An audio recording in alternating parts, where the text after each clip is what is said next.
Assalamualaikum warahmatullahi wabarakatuh. Baik, di sini saya akan menjelaskan tugas dari Ibu Lina, yaitu ekonomi yang berjudul WTO. Langsung saja saya akan menerangkan bab 1, pendahuluan. Latar belakang. Globalisasi memberikan dampak perubahan pada pasar internasional. Salah satunya adalah liberalisasi perdagangan yang dipandang sebagai suatu upaya untuk meningkatkan daya saing ekonomi. Hal ini menjadi penguat bagi negara berkembang seperti Indonesia yang memang mengharuskan untuk memperoleh liberalisasi perdagangan dunia tersebut untuk menjaga keselangsungan produksi lokal. Sebagai implikasi, kesimpulan Indonesia dan organisasi GATT atau WTO Perbentukan organisasi perdagangan dunia diletakkan dengan berakhirnya pasar dunia kedua. Perekonomian dunia yang harus pada waktu itu karena perang melibatkan negara-negara besar dunia seperti Amerika Serikat, negara-negara Eropa, dan negara-negara di kawasan Asia seperti Jepang untuk melatar kembali perekonomian dunia. Maka beberapa negara sepakat untuk membentuk lembaga perdagangan yang menjadi awet yang berfungsi untuk mengatur perdagangan dunia yang menjadi penyokong bagi perekonomian dunia. Pada saat itu organisasi perdagangan dunia terkenal dengan GATT, yang berarti General Agreement of the Trade, pada tahun 1948 sampai dengan 1994. GATT terbentuk dilatar belakangi dari pertemuan Bretton Woods, pertemuan yang dikenal dengan Unification Moment and Friendly Conference tersebut dilaksanakan pada tanggal Juli 1944 di Bretton Woods, New Hampshire, Amerika Serikat, dan dihadiri 44 wakil negara. Pertemuan tersebut merumuskan Fresh Organization untuk membangun perekonomian dunia setelah Perang Dunia Kedua, dan hal ini menjadi cikal bakal sejarah liberalisasi atau globalisasi. Pertemuan Bretton Woods menyepakati 3 pilar ekonomi dunia, yaitu 1. IMF, 2. IBRD, 3. WTO.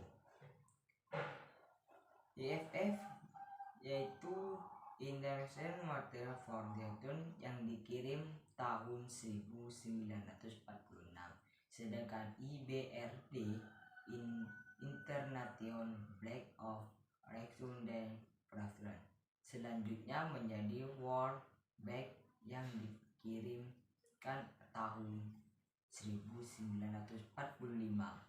Sedangkan WTO International Trade Organization yang terdiri tahun 1947 yang menghasilkan kesepakatan GATT yang dalam menghasilnya sebagai organisasi dunia. WTO tidak mendapat persetujuan pada sidang saat di Amerika Serikat.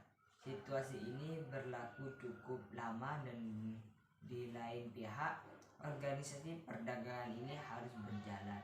Oleh karena itu, nama kesepakatan GATT dijadikan nama organisasi sementara karena nama resmi organisasi belum siap sampai akhirnya WTO tersebut secara resmi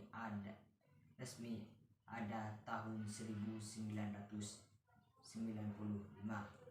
GATT merupakan pengembangan sistem perdagangan multilateral yang semakin liberal melalui perundingan perdagangan keseimbangan nasional multilateral unit. Penyebabnya terciptanya kesepakatan baru seperti Perjanjian Umum Perdagangan Jasa GATS dan pembentukan Organisasi Perdagangan Dunia WTO pada tahun 1995.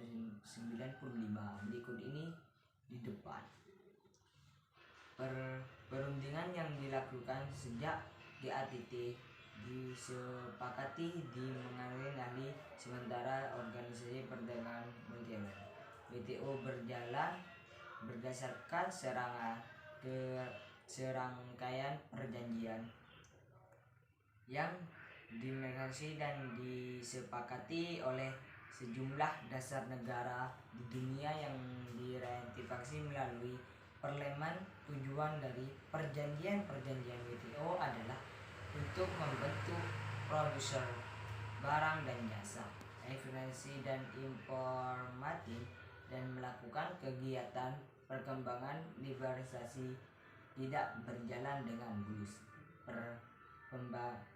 Pengambilan keputusan di WTO umumnya dilakukan berdasarkan konsumen oleh seluruh negara anggota.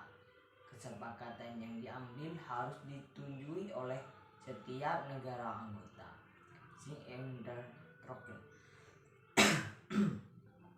Kalau ada satu saja negara yang tidak setuju maka kesepakatan tidak dapat diambil.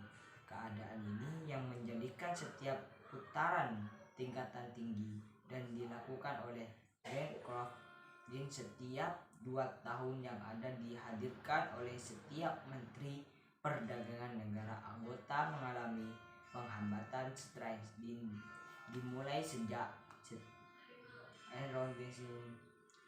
di Strait Post 1999 di Cangkuk Naikyon tahun 2003, di Hancock tahun 2005, di Genewa tahun 2008, bahkan yang dilaksanakan di Bali tahun 2013. Hal ini terjadi karena perbedaan kepentingan antara negara-negara maju dan negara berkembang. Saat ini WTO sudah memilih lebih dari 160 negara anggota. Walaupun potongan pajak merupakan sumber dana terbesar dan dapat diperlakukan negara tersebut tepat saja, tidak bisa dijadikan sebagai patokan yang sumber utama demi memenuhi kebutuhan penduduk. Oleh karena itu, negara berusaha memenuhi kebutuhan penduduknya melalui berbagai cara seperti berhutang dengan negara asing maupun melakukan perdagangan internasional. Sedangkan tujuan dan fungsi WTO dalam pembukaan yang terdapat pada Manifesto Business menetap WTO, semua pihak yang ada pada perjanjian tersebut sepakat tujuan yang ingin dicapai melalui sistem perdagangan multilateral untuk 1. Meningkatkan standar hidup, 2. Menjaminkan lepasan kerja, 3. Meningkatkan produksi dan perdagangan serta pengertian pemanfaatan sumber daya dunia. Sedangkan yang menjadi fungsi utama dari WTO adalah sebagai forum bagi para anggotanya untuk melakukan perundingan perdagangan serta mengidentifikasikan semua hasil perundingan dan peraturan-peraturan perdagangan internasional. Selain itu, fungsi WTO diantaranya adalah 1.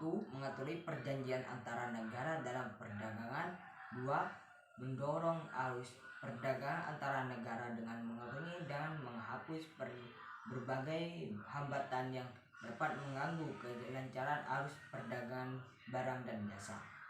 3.